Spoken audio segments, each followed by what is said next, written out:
TELDEDUE, Teleeducación para el Desarrollo, Dirección Universitaria de Educación a Distancia de la Universidad Alas Peruanas. Nuevamente nos reencontramos con el taller Código de Ética Profesional del Psicólogo. En esta oportunidad tenemos dos objetivos muy precisos.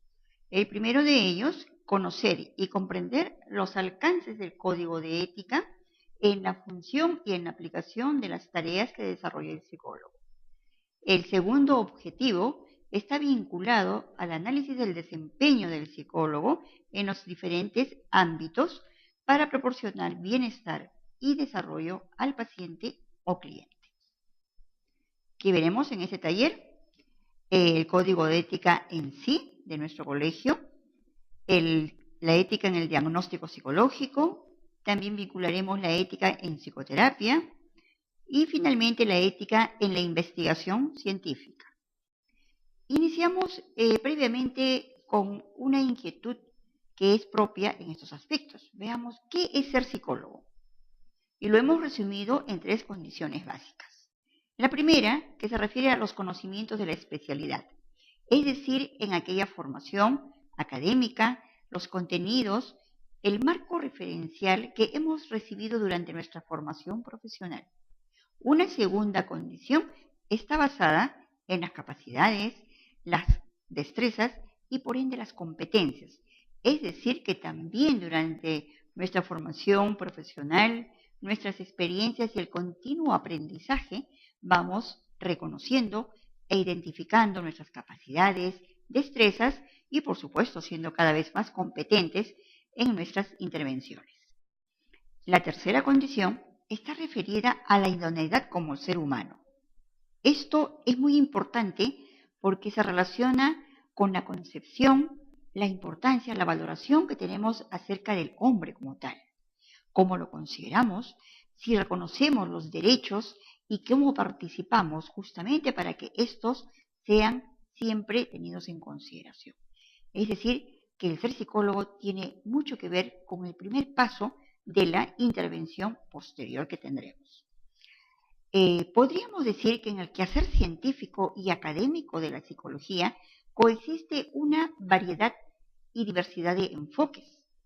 Además, la práctica profesional también se realiza en una variedad de contextos, mediante una diversidad de funciones que están sustentadas también en métodos y técnicas. Vamos a ver también las actividades del psicólogo. ¿Cómo podemos definirlas o resumirlas? Realiza de manera individual su actividad, de manera autónoma, es decir, él determina cuál es el enfoque, cuáles son las técnicas y de qué manera va a desarrollar su labor en cualquiera de los ámbitos.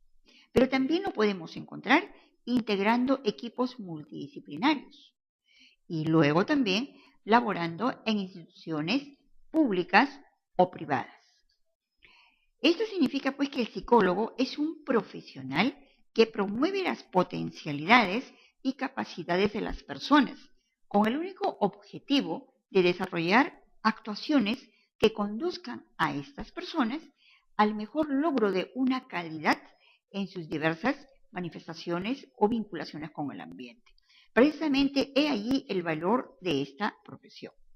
Tratar de que el ser humano no trascienda de una manera mecánica, sin ser consciente de que tiene capacidades, de que tiene destrezas y de que es capaz de poder hacer de su vida aquello que considere bueno para sí y para los suyos. Iniciaremos entonces con el código de ética del psicólogo. Veamos primero qué significa pues un código de ética. El código de ética es el conjunto de normas que regula el comportamiento de las personas. Es decir, en términos generales, es una orientación, es una guía de los principios que debemos observar para tener un comportamiento adecuado. Definiendo ya el código de ética del psicólogo, entonces podemos definir como las normas que regulan el comportamiento del profesional en psicología en los diversos ámbitos de intervención. Esto va a tener una consecuencia lógica. Observando estos principios, estas normas, entonces sabemos si estamos en lo correcto, si estamos actuando éticamente o no. Entonces, he ahí la importancia de conocer el código de ética. También tenemos que mencionar, lógicamente, que este código de ética fue elaborado recogiendo las inquietudes de todos los colegiados, lógicamente en base a una comisión que funcionó en el Colegio de Psicólogos del Perú. El Colegio de Psicólogos fue creado el 30 de abril de 1980. Ese día se expidió la ley 23019 que efectivamente crea el colegio. Asimismo, fue reglamentada esta ley mediante Decreto Supremo 007-2007 SA, es decir, fue expedido el año 2007 por el sector salud. Entonces, el Código de Ética del psicólogo establece con precisión en el artículo 4, inciso A, los fines. Y uno de los fines justamente es regular la práctica del profesional de acuerdo al código. Muy bien. Podemos decir entonces, ¿cómo está conformado este código? Este código tiene consideraciones morales que están definidas en la Declaración de Principios que tiene el Código de Ética. También está conformado por 19 títulos y contempla 120 artículos en los cuales precisamente está establecido cuál es el accionar que debemos tener en la práctica. Bien, entonces, esta Declaración de Principios, ¿a qué se refiere? Tiene tres vertientes muy definidas. Primero, respetar la dignidad del ser humano, preservar y proteger los derechos humanos. Esto conlleva a que tenemos que reflexionar acerca de nuestra actuación, la manera, la forma, la capacidad, la idoneidad que tenemos al tratar justamente con el ser humano.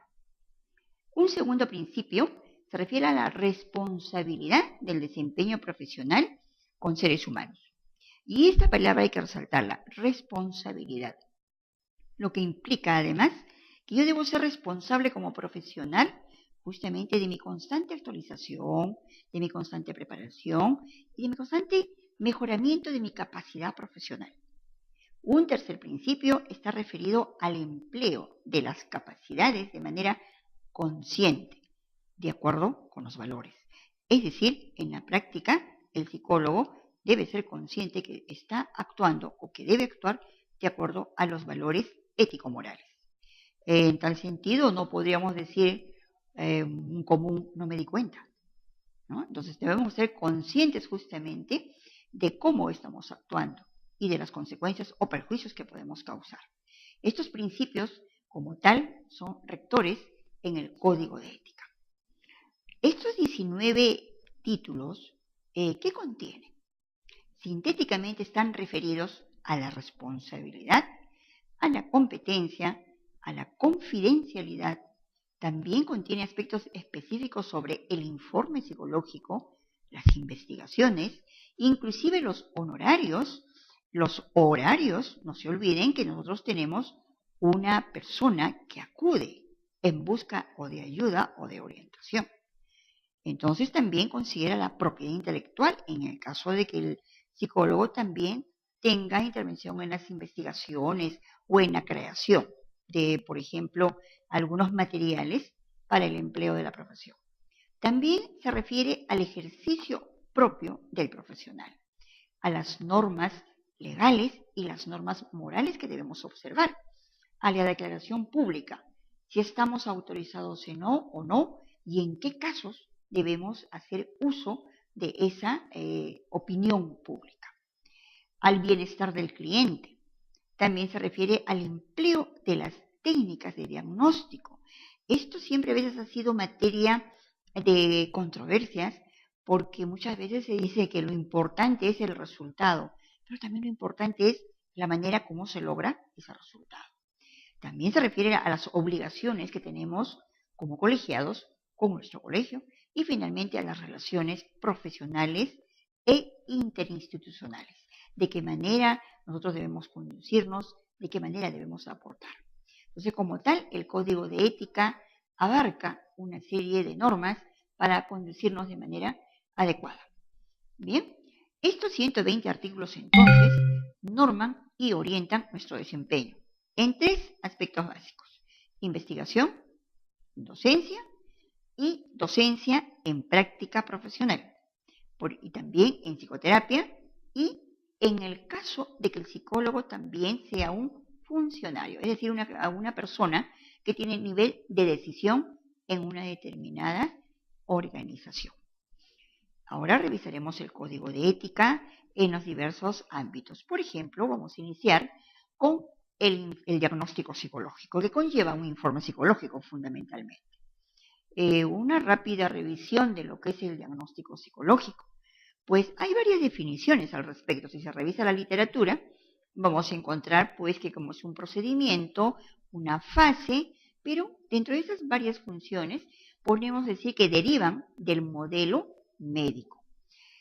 Definiendo, el diagnóstico psicológico tiene 2 vertientes. Cuando el psicólogo, a través de los métodos propios que tiene la psicología, intenta llegar a una conclusión. Pero este llegar a la conclusión se desarrolla mediante justamente la observación y las técnicas en una persona o en un grupo de personas. También el diagnóstico psicológico es considerado como el resultado de un estudio minucioso de las conductas. Esto también conlleva a la necesidad de resaltar justamente durante la formación académica o profesional cursos tan importantes como, por ejemplo, elaboración de diagnósticos, informes psicológicos, intervenciones, porque justamente es un campo bastante delicado que vamos a ver luego cómo está normado en el Código de Ética. El artículo primero, por ejemplo, del Código de Ética, se refiere exclusivamente a la responsabilidad que nosotros debemos reconocer y que mantenemos, por lo tanto, frente a nuestro trabajo de una forma autónoma. Es decir, somos responsables de la manera y de la forma como realizamos un diagnóstico y finalmente cómo presentamos un informe psicológico. Los artículos 7 y 12 se refieren más que nada a mantener las normas elevadas de competencia profesional y al estar constantemente actualizados. Eso conlleva a que también somos responsables de responder frente a los requerimientos de un paciente o de un cliente de una manera óptima, de la mejor forma. Y también para ello debemos también ser responsables de actualizarnos permanentemente. Sabemos que con las nuevas técnicas de información y comunicación, pues va mucho más rápido el conocimiento, la información. Eso nos obliga también a decir que no hemos terminado de estudiar, sino que es una constante y permanente actualización. Continuando en este aspecto, tenemos también el artículo 8. Dice, si el psicólogo advierte violación de las normas, debe corregir esa situación o comunicarlo al colegio de psicólogos. ¿Qué significa esto? Si nosotros observamos que otros colegas, y recalco esto, otros colegas, por más que lo fueran, si observamos que están cometiendo un acto que viola los derechos del paciente o del cliente durante la práctica profesional, pues debemos intervenir. Y si va más allá de nuestra posibilidad de revertir la situación, comunicarlo al colegio de psicólogos. Por ello, allí funciona un comité de disciplina, un comité de ética.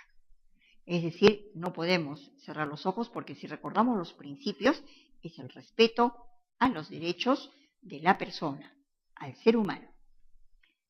El artículo 10 establece que el psicólogo evita cualquier actividad, dice, en la que sus problemas personales puedan menguar sus servicios profesionales. Ocurre que quizá durante el proceso el profesional en psicología puede tener algunas dificultades de salud de repente, de otro tipo que de alguna manera influye en su desempeño y perturba en todo caso el proceso, y en este sentido se debe evitar entonces, mientras es posible y si no, pues derivar el paciente a otro profesional. Eso es lo ético, porque si no tendremos entonces una evaluación deficiente y que no importa si eso es visible o notorio por otros. Sabemos nosotros que sí habría dificultades en algún momento. El artículo 11, por ejemplo, nos dice que debemos reconocer las diferencias individuales, culturales, por ejemplo, como la edad, el sexo, la posición. ¿Esto por qué nos recuerda el código de ética? Porque nosotros no somos parametrados y tenemos que respetar y ser conscientes que aún en nuestra interpretación, aún en nuestras recomendaciones, aún en el mismo proceso de evaluación, tenemos que ser tolerantes. No todos somos iguales, creo que eso es algo que se conoce, pero muchas veces no lo ponemos en práctica. Es decir, tenemos que considerar también los antecedentes, inclusive el nivel educativo, el nivel económico, el nivel cultural, los antecedentes, lo que llamamos el contexto. Ese término contexto siempre ha sido muy importante durante la formación profesional porque conlleva a que observemos qué es aquello que rodea a la persona que tenemos frente a nosotros. Continuando con el código de ética, también en el artículo 15 vamos a encontrar que el psicólogo debe informarse de las disposiciones legales vigentes referentes a la práctica profesional. Por ejemplo, ¿de qué tendríamos que estar enterados de algunas normas?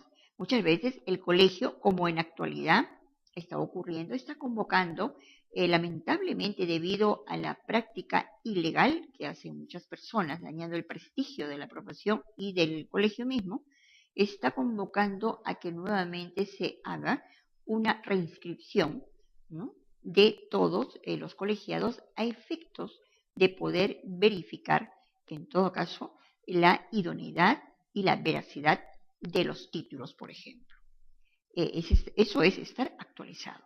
Igual que saber y conocer que para firmar un informe, para elaborar inclusive en entidades privadas, bien, antes eran solamente las públicas, ahora privadas, debemos estar colegiados y además habilitados. Son disposiciones que tenemos la obligación de conocer. Igualmente, saber que también en el colegio es la única institución que puede expender por razones obvias la boleta de evaluación. Entonces, esas son normas que el psicólogo debe tener siempre presente. ¿Y esto por qué? Porque en algún momento el desconocimiento de ello podría perjudicar el interés público o también de nuestra profesión. El artículo 22, continuando con el código de ética, dice que la información que se obtiene en esas relaciones que establecemos con los pacientes o los clientes, es decir, los datos de tipo evaluativo con fines profesionales, son aquellos que justamente están dentro del ámbito de la confidencialidad. Pueden ser informes verbales, pueden ser informes escritos y cuya información solamente puede ser revelado con autorización del paciente o cliente. ¿Y esto por qué? Porque no es ético, inclusive hasta si recurrimos a una lógica simple, tener que estar comentando con nombres o apellidos o con detalles que puedan identificar a nuestro paciente de situaciones que nos enteramos o tomamos conocimiento durante las entrevistas, durante la evaluación. Si en algún momento nosotros requerimos, por ejemplo, mencionar a la familia que es una situación complicada o que requiere una observación, pues también le diremos al paciente que este dato, en algún momento, si fuera preciso, debemos hacerlo conocer. Ese término es muy importante en todas las edades. Muchas veces encontramos jóvenes o adolescentes que por el temor de que de repente se revele algo de lo que nos están comentando, pues callan. Entonces hay que darle también la seguridad a las personas que estamos tratando de que esto no es así, salvo su autorización o en casos que sea muy necesario. El artículo 44, por ejemplo, se refiere a que el psicólogo informa con anticipación al cliente los usos, los quehaceres y las circunstancias en las cuales se va a establecer la relación potencial entre ambos. Es decir, al inicio deberá decir de qué manera el psicólogo plantea una estrategia de intervención, por supuesto en el lenguaje más sencillo y asegurándose de que el cliente o el paciente entiendan perfectamente de qué se trata. Por ejemplo, tendremos que decirle, vamos a emplear una grabadora para que yo pueda atender de mejor manera todo el proceso de información. Esto debe saberlo la persona, no ocultarlo, porque se va a sentir lógicamente burlado o defraudado precisamente en un aspecto importante que es la confidencialidad. Asimismo, también debe saber qué material vamos a utilizar, no tanto para que comprenda los fines o las funciones, pero sí que vamos a evaluar en términos muy circunscritos y muy sencillos. El artículo 46, por ejemplo, dice que el psicólogo que pide a un individuo que revele información personal en el curso de la entrevista, que es parte justamente del proceso y forma la fuente básica para poder luego diagnosticar y también aplicar los test o las diversas evaluaciones, dice que también igual esas informaciones no se deben revelar.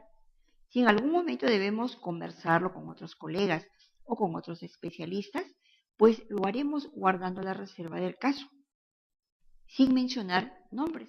Si de repente debemos llevarlo a una práctica académica, con mayor razón, no debemos mencionar los nombres de los pacientes. En tal sentido, el psicólogo es responsable por la utilización que se dé a los resultados de estas pruebas o test. Los artículos, por ejemplo, 52 y 55 establecen que el cliente tiene derecho de recibir y el psicólogo está en el deber de proporcionarle, por ejemplo, explicaciones sobre la naturaleza y propósito de la evaluación psicológica. ¿Cuál es la finalidad? ¿Para qué vamos a evaluar? ¿Cuál es el objetivo? Y dice que además los resultados debemos transmitírselos de manera sencilla, en un lenguaje que pueda ser entendible. El uso y la elaboración de las pruebas de diagnóstico y los informes dice que es privativo, es un acto privativo del psicólogo. Efectivamente, solo pueden y deben ser usados por los profesionales. Esto es que no debe ser usadas las pruebas psicológicas o elaborar informes psicológicos por personas que no tienen la formación y, lógicamente, la formalidad legal para ejercer la profesión. Entonces, el código, en lo que se refiere al diagnóstico o al informe psicológico, nos plantea una serie de situaciones que debemos tener en cuenta. Seguramente ya están pensando, como es natural, que hay que revisarlo, sí, hay que leerlo, hay que observarlo. Y a propósito, solamente como comentario, en la actualidad el colegio está tratando o está trabajando en una posibilidad de hacer modificaciones al código de ética. El que estamos revisando es el vigente, es el actual y el aprobado. Si hubiera modificaciones, igualmente vamos a saberlas y a conocerlas también. El artículo 59 dice que también los puntajes que se obtienen como resultado del proceso de calificación de las pruebas deben ser calificados e interpretados y para ser usados de manera adecuada.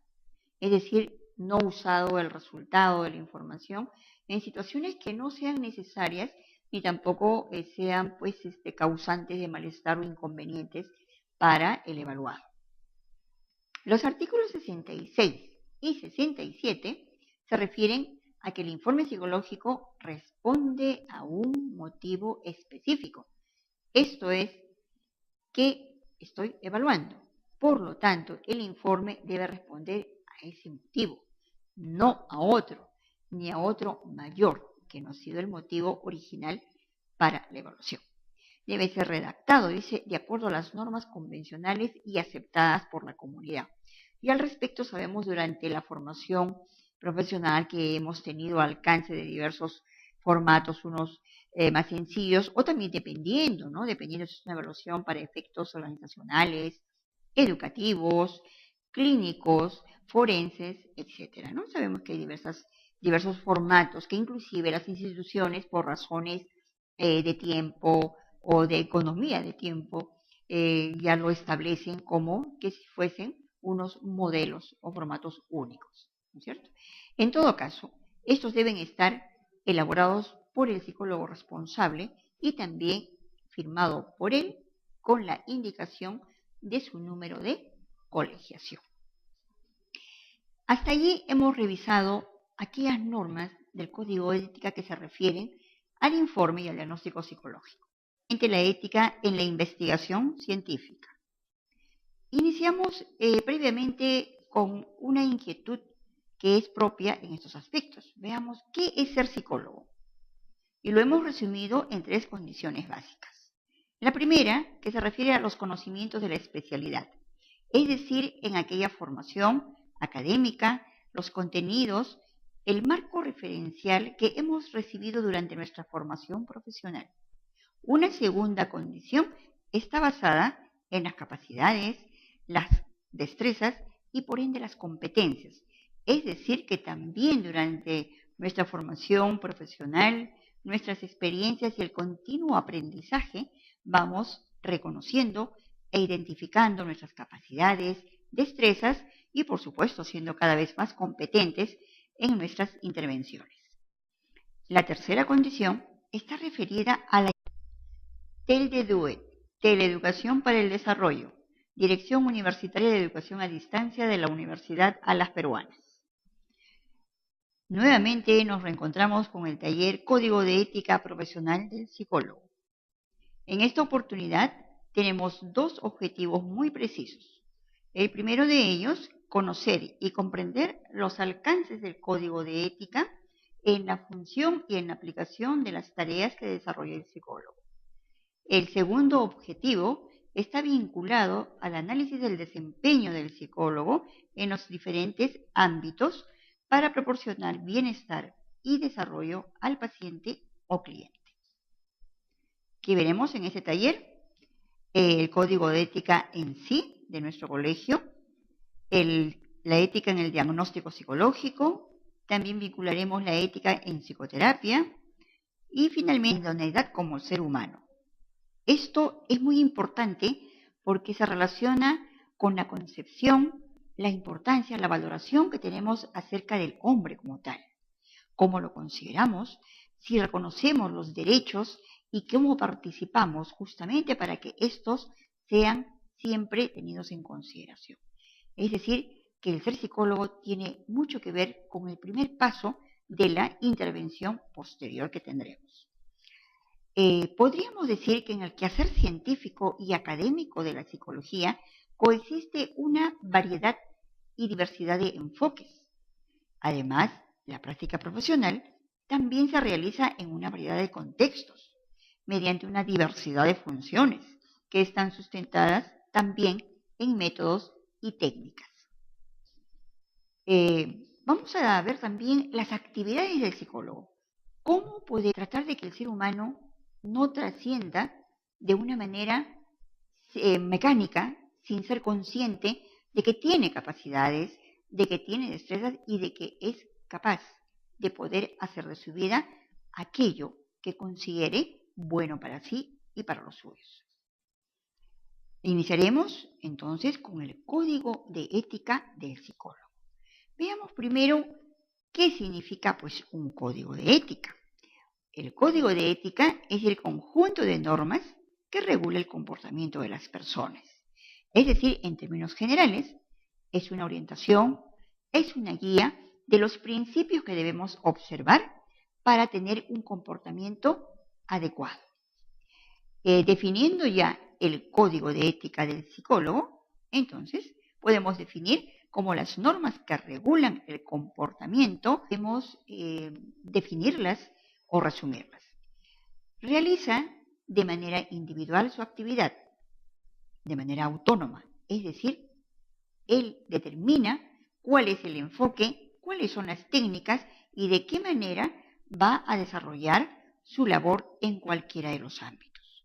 Pero también lo podemos encontrar integrando equipos multidisciplinarios y luego también laborando en instituciones públicas o privadas.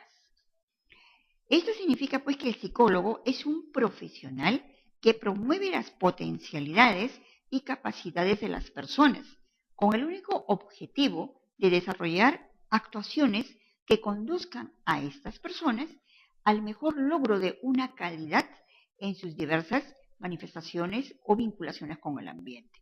Precisamente he allí el valor de esta profesión.